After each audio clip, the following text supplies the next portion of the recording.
Diqqat qiling, siz avgust oyida tug'ilganmisiz? Aynan bu sir siz uchun. Munajjimlar barchani ogohlantirdi. Avgust oyida tug'ilganlar uchun xavfli davr boshlandimi? Avgust oyida tug'ilgan insonlar uchun barcha sirlar ochildi. Videoni o'tkazib yubormasdan oxirigacha ko'rishingiz shart. Assalomu alaykum, hurmatli tomoshabinlar. O'zbekistonda sodir bo'lgan eng muhim voqealar va so'nggi yangiliklarni o'tkazib yubormaslik uchun hoziroq like tugmachasini bosib qo'yishni unutmang.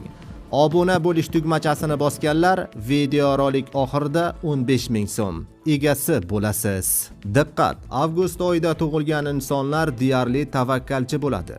Ular o'zlariga juda ishonadi. Bu insonlar boshqalarni boshqarishni xush ko'rishadi. Odamlar orasida o'z fikrini oshkora aytadigan, umuman uyalmaydigan insonlardir.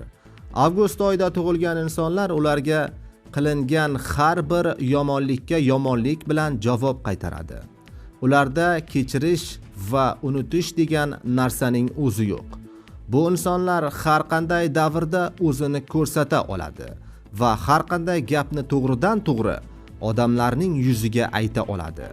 Birovning kamchiligini juda kam izlaydi, lekin o'zining kamchiligini doimo to'g'rilab borishga harakat qiladi. Bu insonlar hayotda o'ta ishonuvchan bo'lib, ko'pchilik ularni aldashadi, lekin shunga qaramasdan ular hayotda anchagina omadli insonlar hisoblanadi. Ular boshqalarga qaraganda sevgiga kuchliroq berilishadi, ammo o'zlarini telbalarcha tutishmaydi. Avgust oyida tug'ilgan insonlar bir so'zli va qat'iyatli insonlardir. 2026-yilda avgust oyida tug'ilgan insonlar uchun bu yil omad eshiklari ochiladi va ish va moliyada ularning o'sishi kutilmoqda. Muhimi sabr bilan va har doimgidek qarorni o'ylab qabul qilsa bas.